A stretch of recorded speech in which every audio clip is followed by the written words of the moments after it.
What's up guys, Everything Apple Pro here, and iOS 10 is here. A lot of people are going to be faced with the question, should you update or not? Is it worth it? What's new? What's different? Is it faster? With this video, I want to answer all of those questions in a little review of iOS 10, Apple's latest operating system. To begin with, the lock screen receives a huge overhaul. So not only do you unlock it differently now, there's no more slide to unlock, you can raise to wake. There's just a completely reimagined lock screen in iOS 10. With iOS 10, Apple has placed a lot more information within your reach on the lock screen. If you slide over, you can now access the widgets view. No longer do you need to go to Notification Center to see this. This is available on the lock screen and on your home screen. So here you can see all of your widgets, which of course you can customize, and they're all overhauled for iOS 10. So definitely a great upgrade for the lock screen. And Control Center. Control Center has received a very handsome upgrade and a lot of new functionality as well. So you'll now get 3 pages, one for your basic controls, the second for music controls,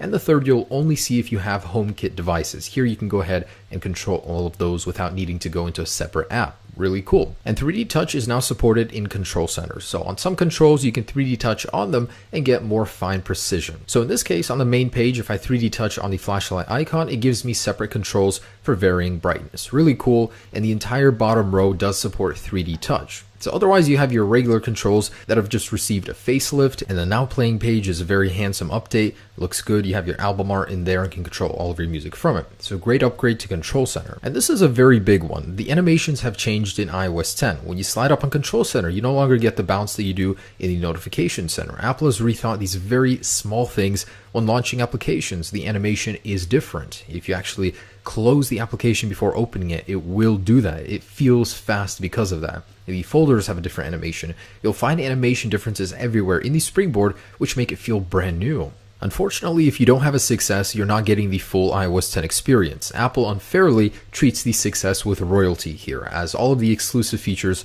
are for it. The raise to wake, you can clear all notifications with 3D Touch. Something that could have easily been accomplished with a little software tweak for other devices hasn't. You're getting new toggles everywhere, from the Control Center at first to individual app icons. You're going to see a massive expansion into 3D Touch being a useful, necessary thing in day-to-day life. While that's great for 6S owners, unfortunately, Apple left everybody else outside of the loop. So I don't like that, but if you own a 6S, enjoy.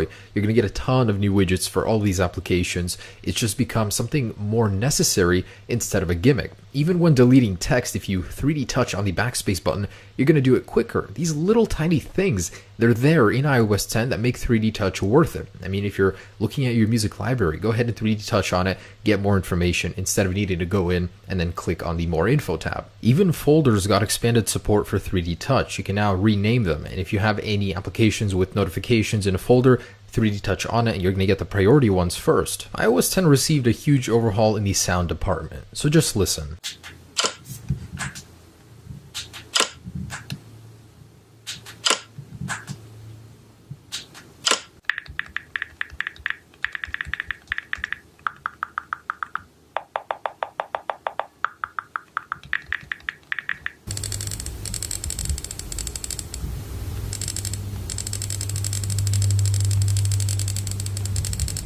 And one could argue that the focus on emojis in iOS 10 is unnecessarily big. There is a huge change in the look of all emojis. So they've received more depth, they look a little bit more 3D-like, more shadow to them, and a bunch of new emojis. So focus on removing dangerous objects like a real gun and replacing them with a water pistol, new family-oriented emojis, and a bunch of sports-related ones as well, mostly with women inside of them. So taking a closer look at which emojis are actually different, there's this chart which will show you the different look of all of the emojis, and then there are new ones as well. So the new ones, as you can see right here, a lot of sport-oriented ones, some new males as well, and just one new emoticon. But that wasn't enough love for emojis, so Apple made them 3 times bigger in iMessage when typing up to 3 at one time, and included a new feature that would replace all words with emojis that matched up with a certain type of emoji. So for example, you can click on it and then click on a relevant emoji and just replace the word with an emoji. So the next area Apple put a lot of effort into is iMessage. They wanted to make it more fun, easier to use, more like social media, I guess. You can now draw and send animated drawings to your friends directly from within the app using a built-in feature. There's an image selector where you can go ahead and find funny images just by search, or GIFs or GIFs. send handwritten messages just by rotating your phone and then writing them like this. And it's pretty cool because depending on the type of message you're sending now, you're going to get a different read receipt. So you're going to know what's coming depending on the type of content the person is sending. I thought that was a really neat touch. And there's a built-in app store in Messages completely separate of the regular app store where you can find individual stickers, new keyboards, new image pickers. There's so much here. I thought it was a really neat touch. So you can add those onto photos, and the predictive text is now more contextually aware. For example, if someone asks you, "Where are you?" it'll go ahead and give you an option to send the current location right there.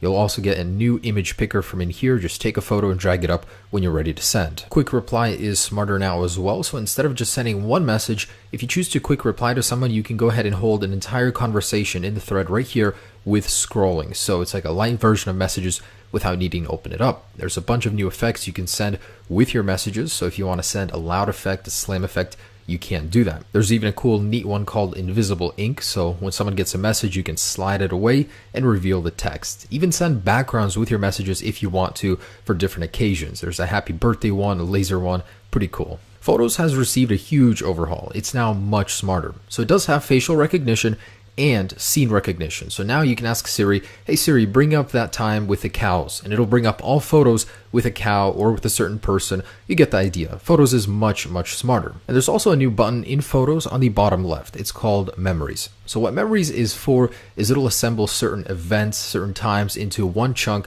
and give you a photo and pre-make a video with music for you to go ahead and give you a nice presentation of that certain time period, that album, whatever it was, all into one. So this one, for example, is for the last 3 months, and it does add music, and you can go ahead and watch it.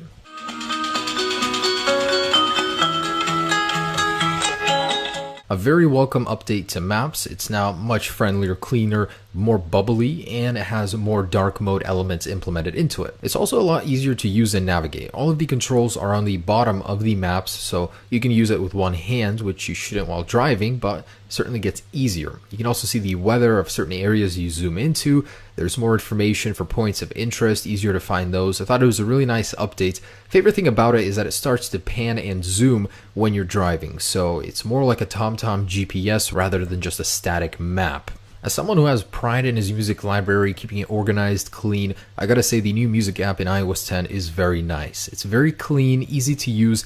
The only thing I don't like about it is that the controls are so big, especially if you have a smaller SE or 5S and you're using the new music application, it gets very crowded. But other than that, it's nice. It's very easy to use for sure. I like that there's album art now in the control center, and the on-screen controls from your lock screen are very nice and easy to use as well. So the design is nice. The navigation is still a little bit clunky. I had a hard time figuring things out, going in and out, but you can customize on the front page what you see here, which I thought was nice. So customize your music experience, how it looks, and I like that there's such bright thumbnails everywhere. Very well implemented with 3D touch, a lot of controls everywhere. It just takes a little minute to figure everything out. So take 5 minutes, understand it, and you guys will get it. With iOS 10, Apple opened up the API of Siri with third-party developers. That means you're going to be able to do things like ask Siri to pick you up in a Lyft or Uber ride right now. There's a lot more you can do thanks to that third-party support, and depending on the app, of course, you're going to be able to do different things, and that's definitely a huge plus for Siri. And rejoice, you can finally delete system stock applications. This is the #1 reason to update to iOS 10. Not really,